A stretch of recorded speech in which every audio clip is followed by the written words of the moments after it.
Ya, bersama kita lanjutkan lagi perbincangan kita. Ini masih membahas mengenai rencana dihidupkannya kembali Kopsusgab TNI dalam membantu Polri mengatasi terorisme di Indonesia.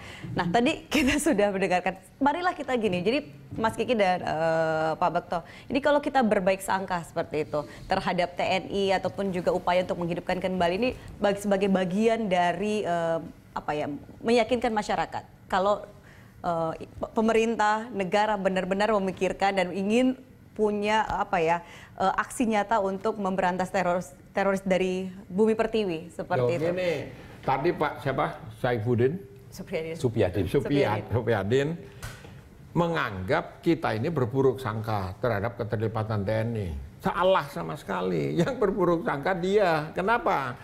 Karena kita itu mencegah implikasinya, dampaknya pada TNI sendiri. Ini sebetulnya melindungi TNI. Contoh, kalau digabung striking force, ini banyak pelakunya itu di tengah masyarakat kelas bawah yang pemukimannya tuh rame. Tetapi TNI-nya katanya tidak akan bergerak kalau tidak ada perintah dari Kapolri. Dari operasinya kan nanti akan kalau perintah seperti itu, lembaganya kan sudah ada BNPT, tinggal di PKU kan saja.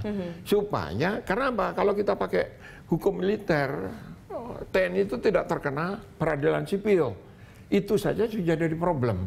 Saya kasih bandingan, contoh bandingan itu. Di Amerika itu sejak 9/11, sejak peristiwa WTC itu, apa yang terjadi? Pemerintahnya panik, lalu mencanangkan war on terrorism. Perang terhadap terorisme. Standar-standar hukum yang berkaitan dengan itu diubah. Salah satunya adalah standar penyiksaan untuk memperoleh informasi. Sebelumnya digunakan sesuai dengan Konvensi Jenewa, diubah, digeser dengan FM 54 yang diperluas. Itu Field Manual 54 itu adalah standar penyiksaan untuk mengorek keterangan. Diperluas, tadinya hanya boleh bentak, sekarang boleh nyolek dikit, seperti itu. Boleh jadi masalah. Nah, itu jadi problem di Abu Ghraib dan di Gitmo, Guantanamo waktu itu. Nah, sekarang sedang diselidiki siapa lawyer-lawyer, pengacara yang mengubah FM 54 itu. Gitu. Karena ikut bertanggung jawab terhadap pelanggaran-pelanggaran HAM. Nah kalau di sini main tembak dar-dar, waduh, yang dilawan ini bukan Santoso. Pak Bekto, persoalannya ini kan di RUU anti terorisme yang rencana akan segera disahkan, ini diatur ada keterlibatan TNI di dalam upaya penindakan terorisme seperti itu, Pak. Masalahnya itu hanya satu. Di satu sisi pemerintah punya kuasa, pemerintah punya undang-undang bersama DPR, masyarakat punya hak. Iya. Masyarakat tentunya punya hak untuk menuntut pemerintah untuk dilindungi hak asasi manusianya. Ya. Itu saja. Jadi kalau yang disampaikan Pak Supyadin tadi itu yang terjadi, nggak ada masalah. Ya. Kalau polisi itu menembak, ya harus dapat dipertanggungjawabkan. Standarnya apa? Yang ditembak siapa? Ya. Standarnya apa?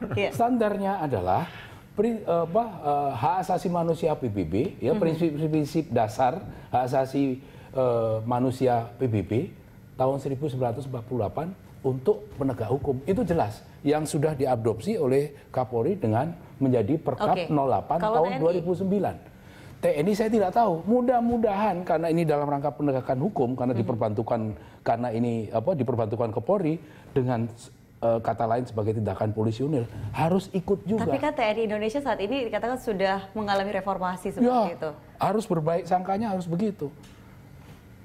Pak Kapolri mengundang itu menurut saya sudah benar, sesuai dengan undang-undang. Ya. Pak Presiden mendukung itu sudah benar. Yang penting adalah dibuktikan. Masyarakat juga sekarang anak buahnya Presiden sebagai anggota Kompolnas. Tetapi adalah sekali lagi pertanggungjawaban. Ya, ini perlu pengawas.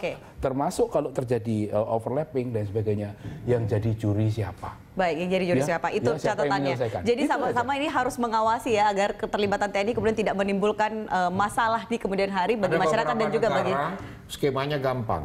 Kalau korban dan pelaku warga negara lokal sepenuhnya polisi. Kalau melibatkan pelaku atau korban orang asing, tentaranya di BKO kan leading sektornya polisi. Kalau di luar negeri 100% militer. Militer ya. Baik, kita terima kasih Mas Kiki, terima kasih Pak Bekto sudah ada bersama kami di Berita 1 News Channel. Dan pemirsa, saksikan Real Politik dengan tema menguji duet Gus Ipul Putih malam ini pukul 20:05 waktu Indonesia Barat. Dan Berita 1 News Channel saat ini juga dapat Anda saksikan di channel 103 MNC Vision dan MNC Play. Demikianlah Prime Time Talk malam ini. Anda bisa mengirimkan informasi dan saran kepada kami lewat email di redaksi@berita1.tv atau follow kami via Twitter, Facebook, YouTube, dan juga Instagram. Atas nama kerabat kerja yang bertugas, saya Ami Ardini undur diri. Terima kasih. Sampai jumpa.